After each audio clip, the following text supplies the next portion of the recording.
I began this morning feeling so fatigued, exhausted, and tired physically. The room I stay in is very dark, even when it's light outside, and I usually go out to Blessed Mother's tree to pray.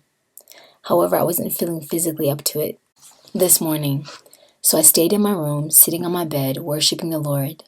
Then he played a beautiful instrumental called Nature's Afternoon. I then looked up and saw the beautiful sun shining through the yellow and orange leaves, and I knew the Lord was beckoning me to go outside. So I asked him for the strength and got myself together to pray outside instead. I was so grateful he brought me outside with the song he played. It was beautiful, and I need to enjoy the weather before it gets too cold for me to go out. When I came to Blessed Mother's prayer tree, I was startled because a huge branch had fallen and was dragging one of the big branches down. And it looked so bad as I thought, why Mother's tree, Lord?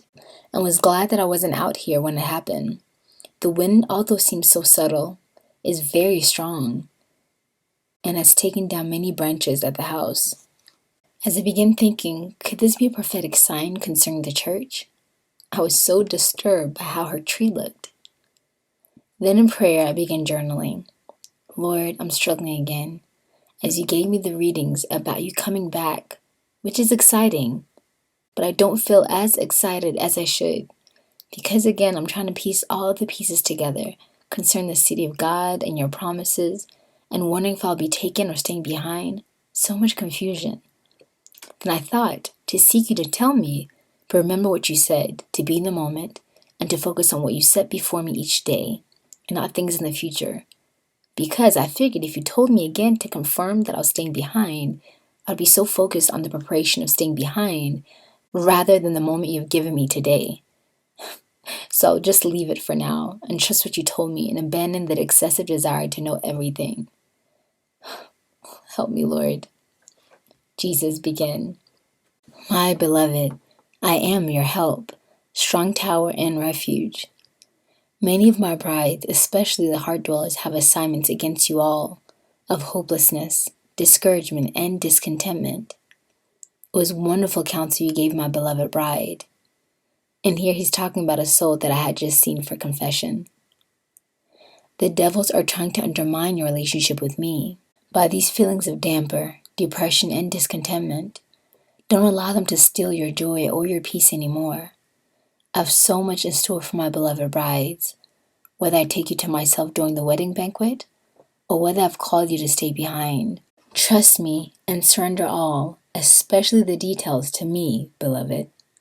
Today is a wonderful day that I've created just for you, so be glad and rejoice in it.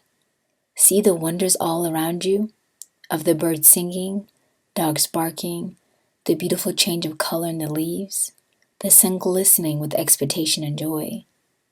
At that time I looked up and closed my eyes as the warmth of the sun bathed my face, and I just smiled, so full of serenity and joy, as I allowed the sun to wrap me with a blanket of satisfaction. Yes, those rays that emanate out of that star is full of joy and praise to my glory. All creation praises me truly. I said, wow, is that why when we see the sun, we always describe it as a smiling sun? Or it seems to always bring joy when you see the sun come out?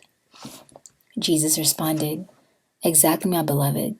That is very intentional. The sun out of all creation shows my glory the most. It is light. It brings warmth. It guides the direction of the day and of the time. When risen up to its highest state in the day, it is seen by everyone and touches everyone and everything. It causes smiles on everyone's face who gleans and rejoices at a new day. The brightness of it can also cause blindness when you stare straight into it, just as the same of my purity and holiness. For even Moses only saw my back when my glory passed before him. Exodus 33 verses 18 to 23. Then Moses said, please show me your glory. I will cause all my goodness to pass before you, the Lord replied, and I will proclaim my name, the Lord, in your presence. I will have mercy on whom I have mercy, and I will have compassion on whom I have compassion. But he added, You cannot see my face, for no one can see me and live. The Lord continued, There is a place near me, where you are to stand upon a rock, and when my glory passes by, I'll put you in a cleft of the rock. I'll put you in a cleft of the rock, and cover you with my hand until I've passed by. Then I'll take my hand away, and you'll see my back, but my face must not be seen. Jesus continued, It was too great to see with the human eye. When no other natural element intervenes in its work, it can become scorching hot and burn the things it touches, just like me, when you don't intervene in my plan for you. He said that smiling. I too then touch you and burn you with an inflaming love, not to destroy you, but to consume you wholly, so you become one with me, shining bright and burning like the sun and the sun. He said that smiling for all to see. I said, Wow, Lord, I definitely didn't have this on my mind. And Jesus responded, You like how I changed the subject? And he was smiling, just to bring a smile on your face and get you out of your head and on my book of love that surrounds you each day through my creation. I truly was smiling because Jesus is so funny. When I saw him with this tree, it looked a mess. And as I thought to myself, why bless him with this tree? I tried to lift the branch, but it was too heavy. I began to think, Lord, is this a prophetic sign? Because I just read the passage in John 15 of abiding in the vine and how the branches that don't remain in the vine are thrown away. So these thoughts came to my mind that maybe this was about the church, and this whole message began to form, or so I thought. But when Jesus started speaking, it had nothing to do with what was on my mind. Jesus continued, It loves it when you call out, brother, son, and invite it into your time of worship and praise. And as an aside here, I thought, wow, amazing. The term brother, son is from St. Francis. He called all creation brothers and sisters. Sister Spider, Brother Donkey, Sister Moon, Sister Lark, and so forth. He truly understood that all creation was from the Father, just as we are created from the Father. So we are to treat God's creation with great humility and sibling love. So he references to the sun, brother sun, and the moon, sister moon. Since finding that out, I now always call the sun, brother sun, and especially on the days that it was cold and snowing on the mountain. I just want to go out to pray and worship. I would say it in my heart and many times out loud, welcoming brother sun to my Lord's Supper. And sure enough, it would be a cloudy day with no hope of the sun. And at that moment, the clouds would depart and the sun would just peek out and shine on me. I would rejoice with laughter, thinking, oh my gosh, he heard me. And then would proceed to thank Moses for bringing him out. I heard once in a man's testimony to heaven that Moses was given authority over the elements and the creation of the earth, according to God the Father's will. Everyone gets a job in heaven, and that's his job. So I have continued that ever since. Jesus, reading my thoughts, said, Like all the stars, they are divinely instructed each day to bring glory upon this earth. So it's the same with the sun. It is instructed by the Father and the patriarch Moses, who has been given authority over all the elements of creation. Then I thought of Blessed Mother and how she made the sun dance in Fatima, thinking, I thought she was the one over all creation. Jesus, knowing my thoughts, responded, Yes, she's Queen of Heaven and the Queen of Patriarchs. She instructed Moses to make the sun dance, and it did. I can never deny her request, and it brought great honor to her and great glory to me, for there's no one quite like her on earth or in heaven. Still, many don't understand her role, but that will change very soon. So smile, my beloved one, smile, and let the radiance of the sun remind you of my penetrating love. All of creation is truly groaning for the revealing of the sons and daughters of God. And when you worship me and praise me in the midst of such darkness, you cannot see, especially out in this pasture.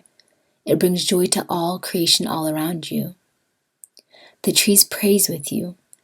The bushes find their courage to hope again in my return.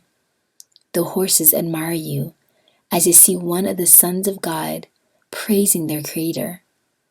Then they know their wait is not so far off, for you reveal my glory the most when you praise in the midst of a cloudy day. The sun peeks his head in amazement, and it's such joy that another child of God is revealing my glory. And for a moment it brings consolation to its groan. The waiting is not too far off. I am coming, and with creation you will praise me together. And that was the end of Jesus' message.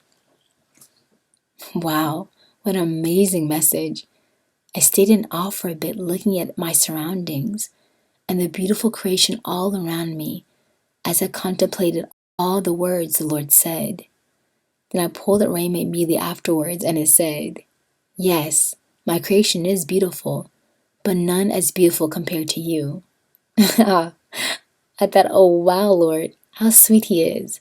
And it really increased my faith. Romans 8:19-23. For the earnest expectation of creation eagerly waits for the revealing of the sons of God. For the creation was subject to futility, not willingly, but because of Him who subject it in hope, because the creation itself also will be delivered from the bondage of corruption into the glorious liberty of the children of God. For we know that the whole creation groans and labors with birth pangs together until now. Not only that, but we also have the first fruits of the Spirit, even we ourselves groan within ourselves, eagerly waiting for the adoption, the redemption of our body. God bless you guys until the next message.